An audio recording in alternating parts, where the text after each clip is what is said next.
akan mempresentasikan hasil diskusi kami mengenai analisis isu global. Kami mengangkat kasus korupsi, di mana ini merupakan salah satu tugas pada proses Latsar CPNS bersama PPSDM Regional Bandung tahun 2021. Kelompok satu ini beranggotakan 4 orang, yakni saya sendiri, Johan Aderino, kemudian Mas Yuslina,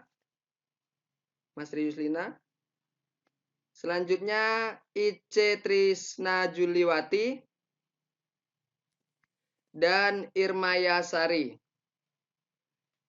Baik, langsung saja untuk presentasi ini kami setelah membaginya menjadi ke dalam empat orang yang akan presentasikan. Yang pertama, kita akan bahas mengenai materi presentasinya. Kepada Mas Yuslina, disilakan. Materi presentasi yang kami lakukan yaitu dengan metode 1, pra-analitik, itu identifikasi isu-isu korupsi dengan metode pentalik. 2, yaitu menapis isu dengan pemecahan isu dengan USG. Metode selanjutnya, analisis akar masalah dengan metode fishbone dan SWOT. Selanjutnya, materi presentasi selanjutnya itu tentang rekomendasi penyelesaian isu dengan metode tabel. Pertama, saya akan jelaskan dulu tentang definisi korupsi. Kata korupsi berasal dari bahasa Latin yaitu corruptio, yang artinya kerusakan, kebobrokan, dan kebusukan. Selaras dengan kata asalnya, korupsi sering dikatakan sebagai kejahatan luar biasa. Salah satu alasannya adalah karena dampaknya yang luar biasa menyebabkan kerusakan baik dalam ruang lingkup pribadi, keluarga, masyarakat, dan kehidupan yang lebih luas. Ini dilanjutkan selanjutnya oleh Ice Trisna Juliawati. Terima kasih kepada Mas Yuslina.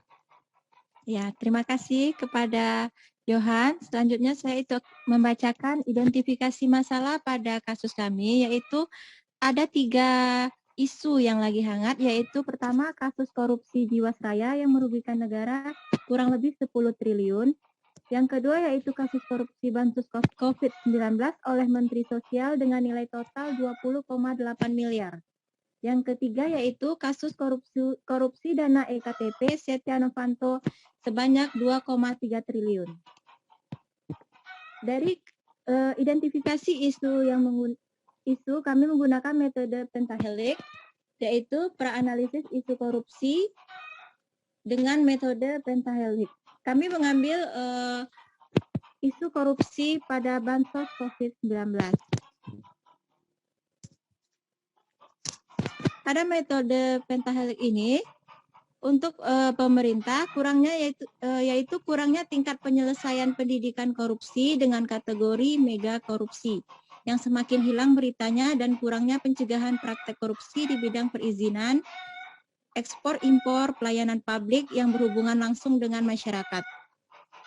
Kemudian rendahnya pengetahuan dan sikap pesimistif atau masa bodoh sebagian besar masyarakat terhadap upaya pemberantasan korupsi. Dari segi akademisi yaitu kurangnya pendidikan moral atau soft skill terkait dengan pembekalan dan pengajaran karakter jujur, integritas, tanggung jawab, etika dalam lingkungan berbangsa dan bernegara. Pada unsur pengusaha yaitu rendahnya komitmen para pengusaha untuk menciptakan dan membangun lingkungan bisnis yang berintegritas. Terakhir yaitu media pemberitaan yang kurang menyeluruh dan lebih mementingkan rating untuk kepentingan media tersendiri. Selanjutnya akan dibacakan oleh Irmaya Sari. Baiklah, selanjutnya dari 3 kasus tadi kita akan menggunakan metode USG, yang mana U-nya adalah urgensi, seberapa mendesaknya kasus yang kita selidiki, kemudian S-nya seriously, seberapa serius masalah ini akan kita selesaikan. Kemudian yang ketiganya G atau grow. Dari 3 kasus ini bisa kita lihat angka mana totalnya yang tertinggi. Pada tabel ini yang paling tinggi yaitu kasus korupsi Bansos COVID-19 oleh Menteri Sosial sebanyak 20,8 miliar. Kenapa kami mengangkat kasus ini sebagai kasus yang sangat mendesak? Karena mengingat sekarang kondisinya lagi COVID, sangat disayangkan sekali apabila ada oknum yang menggunakan dananya tidak sesuai dengan kepentingannya. Selanjutnya,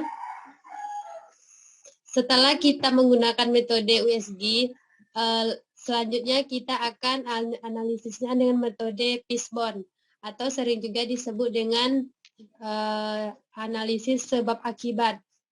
Dari masalah kasus tadi ada empat penyebabnya. Yang pertama man-nya, yang itu serakah. Karena kebanyakan oknum-oknumnya serakah akan tidak puas dengan apa yang dia miliki sehingga ada rasa ingin untuk korupsi. Yang kemudian rendahnya soft skill. Kemudian dari segi organisasi, keteladanan pemimpin, kemudian manajemen. Manajemennya kurang bagus. Kemudian dari segi lingkungan, adanya kebiasaan. Kebiasaan maksudnya korupsi ini dianggap sebagai hal yang lumrah yang terjadi oleh pihak petinggi negara sehingga dijadikan kebiasaan. Kemudian kecemburuan sosial. Kecemburuan sosial di sini maksudnya dari pihak di sana mungkin ada tetangganya atau orang-orang di pihak di sana memiliki kecemburuan sosial. Kemudian adanya peluang. Yang ketiga, yang terakhir aturannya yang lemah. Jadi dari keempat ini yang mengakibatkan terjadinya kasus korupsi Bansos oleh Menteri Sosial sebanyak 20,8 miliar. Selanjutnya akan dibacakan oleh Bang Johan. Baik, terima kasih Maya yang telah memberi kesempatan. Saya akan lanjutkan presentasinya. Dari apa yang telah dipaparkan tadi, selanjutnya kita masih bisa menganalisis kasus ini dengan menggunakan metode SWOT. SWOT ini merupakan singkatan dari Strength, Weakness, Opportunities, dan Threat. Strength atau kekuatan. Untuk kekuatan pada kasus ini, di sini kami mengambil adanya lembaga yang menangani kasus korupsi dan transparansi penggunaan dana serta sarana dan prasarana yang mendukung penyelidikan. Sehingga jika ketiga hal ini diadakan dan dapat bekerja secara optimal, ini akan menjadi kekuatan yang dapat menyelesaikan kasus korupsi. Selanjutnya weakness atau kelemahan. Kelemahan yang terjadi yaitu kurangnya sosialisasi dampak korupsi, rumitnya birokrasi dalam instansi, dan rendahnya kesadaran individunya sendiri. Sehingga dengan kelemahan inilah menimbulkan kasus korupsi ini, sehingga menjadi peluang terjadinya korupsi. Kemudian opportunities atau peluang. Peluang bisa terjadinya korupsi. Di sini kami mengambil penerapan teknologi untuk meningkatkan transparansi keuangan negara dan adanya undang-undang keterbukaan informasi publik. Jadi pada saat era sekarang ini banyak sekali kita sudah menggunakan penerapan teknologi dalam kehidupan sehari-hari dan ini tidak menutup peluang dalam kasus pemecahan kasus korupsi. Contohnya dengan adanya penerapan teknologi ini akan membuat segalanya lebih transparan karena dengan teknologi saat ini kita bisa melihat segala bentuk ketransparansian baik itu penggunaan keuangan, aturan dan lain sebagainya. Dan threats atau ancaman. Ancaman